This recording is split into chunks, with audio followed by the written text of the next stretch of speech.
The studio lights were bright, too bright for what was about to unfold. It was supposed to be another typical episode of Voice of Values, a primetime conservative panel show known for its combative tone and partisan fire. Seated center stage was Senator JD Vance, sharp-suited, sharper-tongued, ready to deliver his signature blend of smirking critiques and policy soundbites.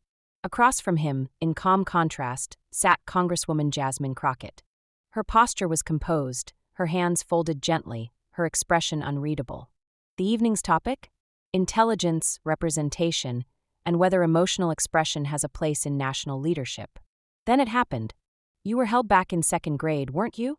JD asked, voice wrapped in faux curiosity, his words sharpened to cut.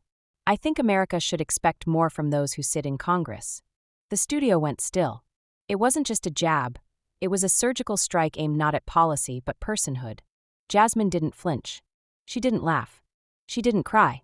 She stared, long, steady, silent. For a split second, the room held its breath. No script could have predicted this moment. The insult wasn't about politics or governance. It was about a 7-year-old girl who once failed a grade, and a grown man who thought that failure still defined her. What JD didn't expect, what no one expected, was that buried beneath that silence was a voice. One not only hers, but of millions who had ever been misunderstood because they were slow to speak, late to bloom, or simply hungry. This wasn't just a congressional debate. It was a reckoning. JD's smirk didn't last long.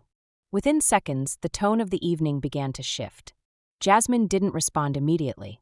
Instead, she adjusted the microphone slowly, letting the moment breathe, letting the weight of the question land where it should, on those watching at home who had once been labeled behind. And when she finally spoke, her voice didn't rise. It didn't shake. It held.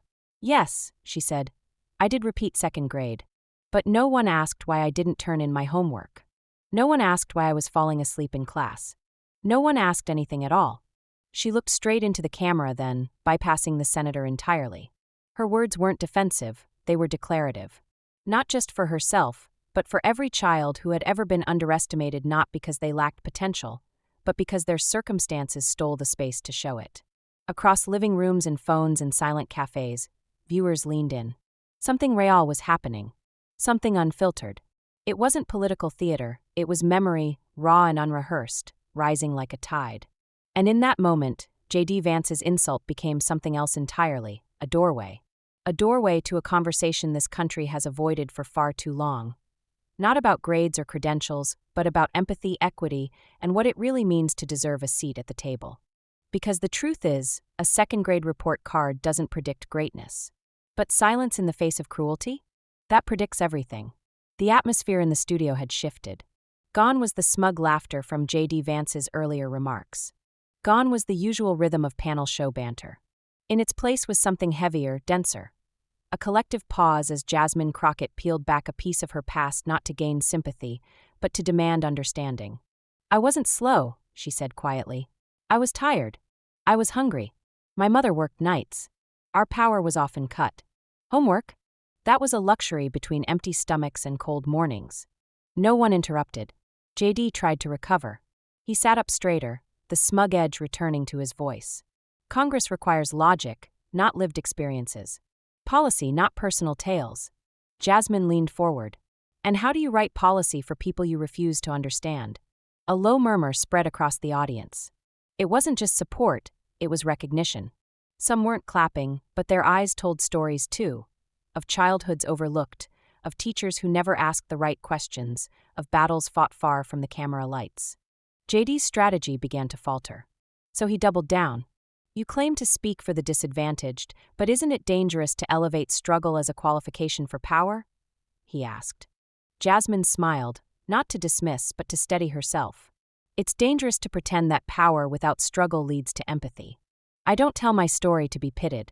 I tell it so others know they're not alone."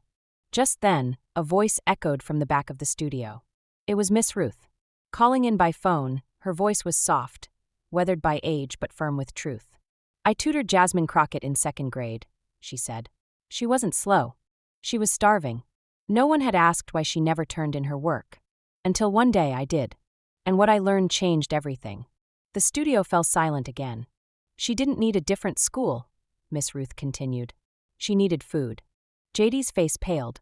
He reached for his notes, flipping through pages he suddenly didn't need. There was nothing written that could respond to what had just been spoken. He glanced at the host, Carson Green, hoping for a pivot. But Carson wasn't moving either. Not yet. Miss Ruth ended her call with a final line. I'm not here to defend Jasmine.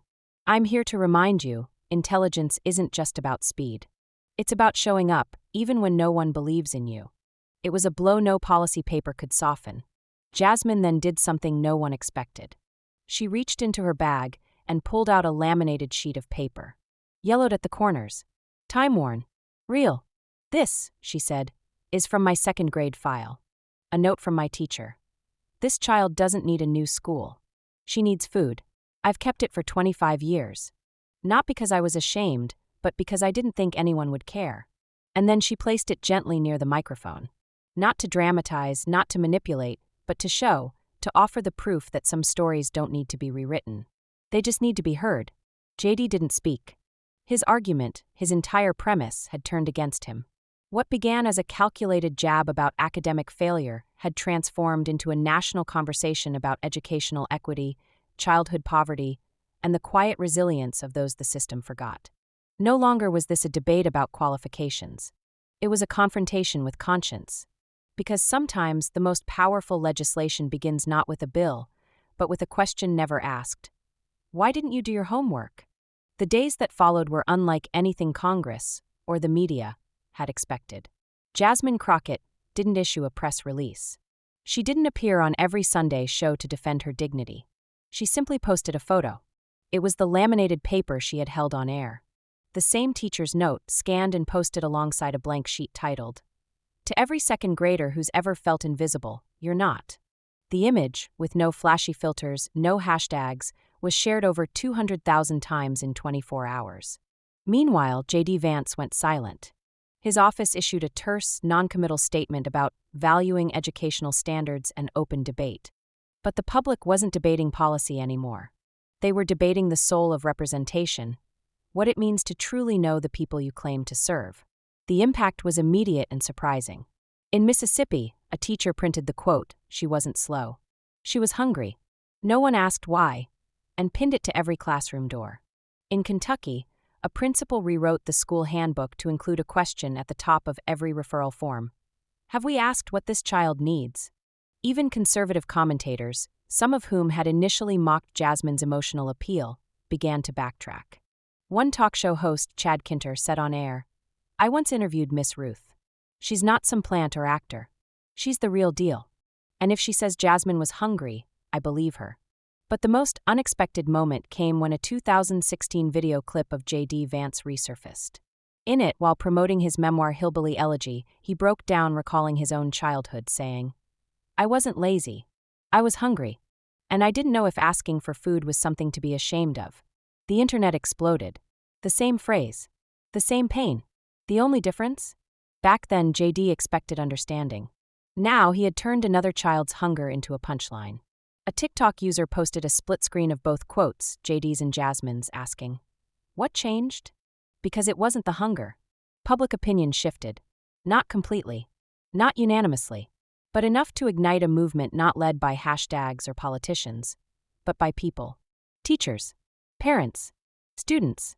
Quiet voices who had never spoken up before, now finding in Jasmine's story the words they had long buried.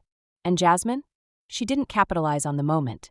She didn't start a foundation or sell merchandise. She went back to work. In her next congressional meeting, she showed up in the same plain suit, the laminated note once again tucked into her breast pocket. When a reporter asked, "Are you going to respond to the doctored video Freedomcast aired?" she simply said, "The truth doesn't have to shout. It just has to stand still long enough to be seen." That's when Carson Green, the host of the original debate, posted something personal. "My daughter asked me last night, 'Daddy, was Jasmine sad when she showed the paper?' And I realized I don't know. I never asked. I was too focused on controlling the show. But maybe strength is letting go of control long enough to actually hear someone else's pain." In a suburban school in Ohio, a first-grade teacher added a line to the classroom calendar. Every Friday, ask one student, "How are you really?" Jasmine's story had gone beyond politics. It had become a question hanging over dinner tables, school hallways, and office break rooms. How many children did we ignore because we thought they were just falling behind? In the end, it wasn't a debate that changed minds. It wasn't a fact check. It wasn't a statistic. It was a sentence scribbled on a school report 2 decades ago by a teacher who bothered to ask why. She doesn't need a new school. She needs food. And that sentence, once buried in a forgotten file, now echoes across the nation, not just as a reminder of Jasmine's past, but as a call to see every child who's still waiting to be understood. Because sometimes, the story that changes the country isn't the one shouted on headlines. It's the one whispered, then finally heard.